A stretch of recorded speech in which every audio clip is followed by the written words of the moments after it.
এক বুক হতাশা নিয়ে কয়েকদিন আগেই 2024 কোপা আমেরিকা শেষ করেছে ব্রাজিল। সামনেই আসতে চলেছে 2026 বিশ্বকাপ। 2026 বিশ্বকাপকে সামনে রেখে আগামী মাসে দুটি বাছাই পর্বের ম্যাচ খেলবে ব্রাজিল, যেখানে আরও বড় চ্যালেঞ্জ অপেক্ষা করছে তাদের জন্য। বাছাই পর্বের সপ্তম ও অষ্টম রাউন্ডের ম্যাচে ইকুয়েডর ও প্যারাগুয়ের বিপক্ষে মাঠে নামবে সেলেসাওরা।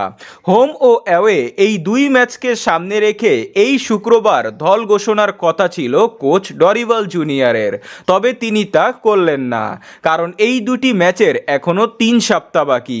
আর ফিফার নিয়ম হলো ম্যাচের কমপক্ষে 15 দিন আগে দল ঘোষণা করতে হবে। তাই এই গুরুত্বপূর্ণ এই দুটি ম্যাচকে সামনে রেখে দল ঘোষণার মতো এত গুরুত্বপূর্ণ ডিসিশন নিতে তিনি আরও 1 সপ্তাহ সময় নিয়েছেন, কারণ তিনি ইউরোপিয়ান ক্লাবে ব্রাজিলের খেলোয়াড়দের খেলা পর্যবেক্ষণ করবেন।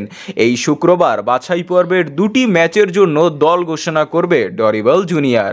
তবে দল ঘোষণার আগে ব্রাজিলের শিবিরে ফিরেছে স্বস্তির খবর, কারণ ইনজুরি কাটিয়ে ফিরছেন নেইমার জুনিয়র।